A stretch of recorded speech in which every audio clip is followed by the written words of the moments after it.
Hello, and welcome back to the world of Wysteria. We will now continue with part 2 of chapter 19.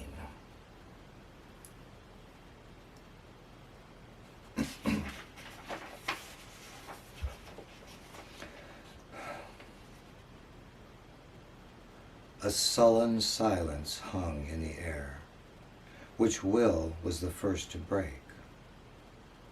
"So," he said, trying to manage a grin, "should we be on the lookout for lightning bolts?" "Eris has no such weapon in her arsenal," said Jeremy, with the slightest of smiles. "She cannot strike you herself. The only weapon she wields with her own hand is her influence over the willing, as is the case with any god." "Then why is she so dangerous to us?" said Will. "What can she do except turn Nathan loose?" "Eris has influence that extends beyond Nathan and his world, beyond this realm of ours," Jeremy explained. "She has other subjects and other beings she can call upon. This is where the danger lies." "You don't mean snatchers, do you?" said Emily. "What are snatchers?" asked Will. "They're like demons," she explained. "Devils that steal people's souls and, I don't know, eat them or something." "What?" he said, dubious but still alarmed. Jeremy chuckled. "Devils that eat people's souls," he muttered, shaking his head as he took a seat on the bench. He fished through his pockets and produced his pipe and tobacco, then methodically filled and lit the bowl. "When I was a child," he said, "I heard a story about a creature, a monster or demon, that would steal naughty boys and girls from their beds and carry them off in a large bag slung over his shoulder. The idea terrified me. It was a German tale, I believe, told for the purpose of discouraging bad behavior in children. Frankly, I never thought this was a particularly good strategy for parents to employ. I understand the appeal, but it seems rather lazy." "Did the story have an effect on your behavior?" Emily inquired. "Yes," he replied. "I began sleeping with a pair of scissors under my pillow so that I could cut my way out of the sack." "Clever," said Will, chuckling. "You outwitted them all, the monster and your parents." "Is that what I should do?" Emily asked. "Sleep with scissors? Or should I just try to be a good girl?" Jeremy simply smiled and continued puffing on his pipe. "But seriously," she continued, "aren't the stories of snatchers just stories, like your twisted fairy tale?" "The tales you heard may be fiction," he answered, "but snatchers, as you call them, are not." "I'm afraid I haven't even heard the stories," Will confessed, "so perhaps you could explain." "Yes," said Jeremy, rising from his seat. "You should understand what may await you, however unlikely it is at the moment." He then resumed pacing. "Snatchers, known also as soul snatchers or simply shadows, are mysterious beings that dwell in the darkness between worlds. Exactly who or what they are is a matter of speculation. Some believe they are indigenous beings, dark sprites, demons. minds, if you will. Others conject they were once dreamers, travelers, but very long ago. In truth, the only thing known for certain is that they are powerful and skilled in the art of abduction. They are dangerous, appearing suddenly without warning, effortlessly emerging from and vanishing into the underworld. For the blackness is their natural element. And once they ensnare their prey, their hold is tight and difficult to break. "Oh, great," said Emily. "Ninjas." "Ninjas from hell," Will countered. "Ninjas," said Jeremy, as if trying to recollect the word. "Ah, yes, secretive assassins, ghost-like in their stealth. Professionals." "I was just joking," said Emily. "I mean, snatchers aren't assassins, are they?" "No," he replied. "They cannot kill." "But they can be hired," said Will. "Yes," Jeremy acknowledged. "However, they are few, difficult to locate, and expensive to employ. Nathan has nothing to offer that would be of value to them." "But Eris does?" asked Emily. "Perhaps," he said. "But the price would be dear, beyond what she would pay simply to unruffle Nathan's feathers. Our hope is that Eris will offer Nathan no more than her sympathy, or at most, only token assistance. For the time being, there is no reason to believe she will trouble herself beyond what is necessary to stop his whining.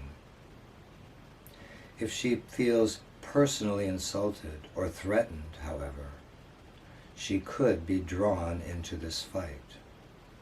The possibility is there.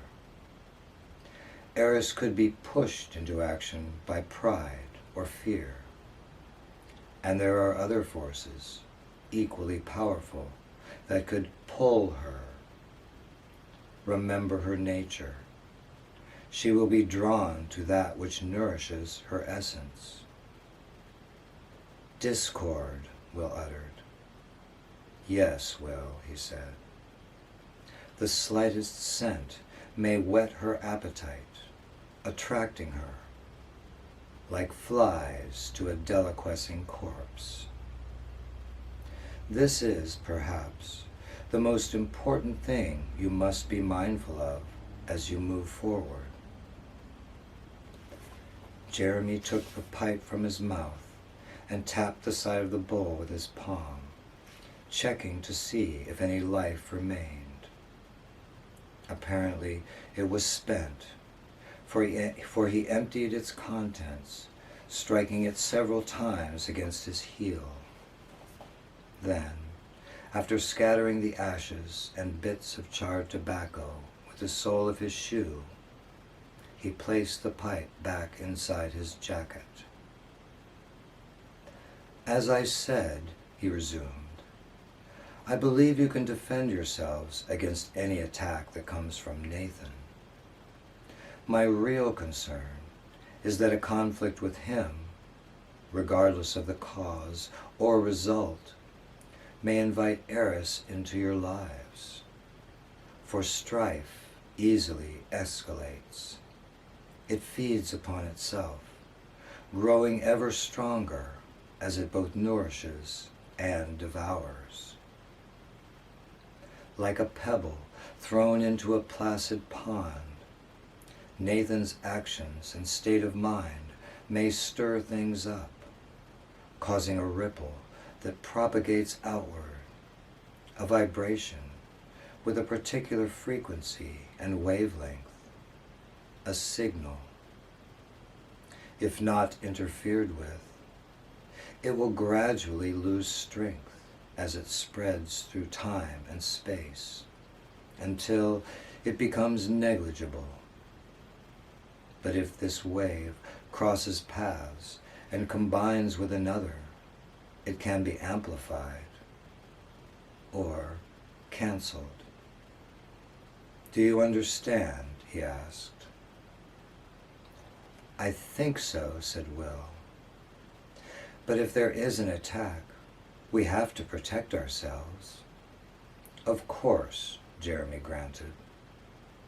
And if that stirs up trouble, Will continued, it won't be our fault. Fault is irrelevant, he said. Eris will be drawn to conflict. That is the nature of things. If Nathan attacks, you must win that battle, but without starting a much larger war. You are a talented dreamer, Will. You have accomplished a great deal in a relatively short time. Much of this is the result of your internal equilibrium, your lack of inner discord. This is a rare and enviable gift. The real challenge, however, comes when one is confronted with external forces that threaten to upset this equanimity.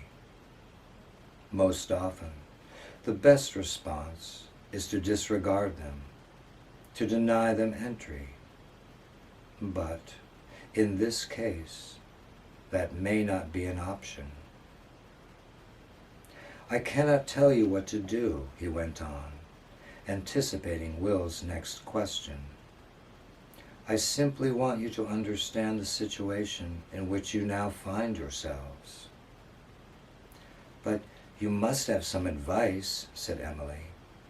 You understand the game and know the players better than we do. You too are the vital variables, Jeremy replied. You are not pieces I can push around a board. Maybe not, she said, her lips curling into an impish smile. But if we were, I get to be the Scotty dog. Will couldn't help laughing at both her remark and the expression of complete bewilderment on Jeremy's face. Clearly, it was another reference that went over his head. Monopoly, a popular board game, she explained apologetically. It's one of the pieces, and, well, never mind. I see, said Jeremy, now managing a smile himself. In all seriousness, though, she continued, I can't thank you enough for helping us. I'm very touched, Jeremy. Your concern for me, the effort it took to gather this information and explain it to us. It's certainly not fun to hear, but I'm glad we understand what's going on out there. I only wish I could be of more help, he responded, with equal sincerity. Emily then stood up and stretched her arms high above her head. I hate to say it, gentlemen, but I'll have to be leaving soon. Will was beginning to feel tired himself, but he wasn't ready to go quite yet. Since we came here together, do I have to leave with you? He asked her. I don't think so, she said. No, said Jeremy, that isn't necessary. When sleep calls, you will return to your bed. You are welcome to stay longer if you wish. So, are there any plans for tomorrow? She asked Jeremy. Are we going to continue experimenting with traveling? I will give thought to today's events, as should you, he said, addressing both of them. Tomorrow, I will meet you again in Wysteria. You're going straight home from here, Will then asked Emily, as he stood to say goodbye. Yes, she assured him. Will gave her a hug, telling her to sleep tight. Then, after thanking and saying goodbye to Jeremy, Emily stepped back and began to dematerialize, blowing Will a farewell kiss before she faded away. "I can't stay too much longer," said Will, as he and Jeremy both sat back down. "Yes, I know," Jeremy replied. "I gather you stayed behind because you have a question." "Well, once I've had time to unravel everything that's happened today, I'm sure I'll have many," he said. "But there is something I'm curious about. Last night, you mentioned that you couldn't use your power to help fend off Nathan, that you had some kind of treaty with someone. I wasn't sure if I should bring it up in front of Emily, in case there was some reason you preferred not to talk about it." Will paused for a moment, giving Jeremy a chance to jump in and volunteer information, or shut down the discussion, if he cared to. But Jeremy sat unmoved and expressionless, staring into the water between them. So Will continued. "Is that someone Eris?" he asked. "You have a good mind," said Jeremy, glancing up at him. "Good instincts as well." He nodded his head, as if in approval. "Perhaps we will talk about this someday."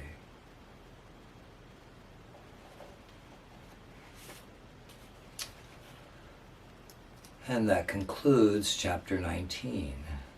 And we will be back with chapter 20 very soon.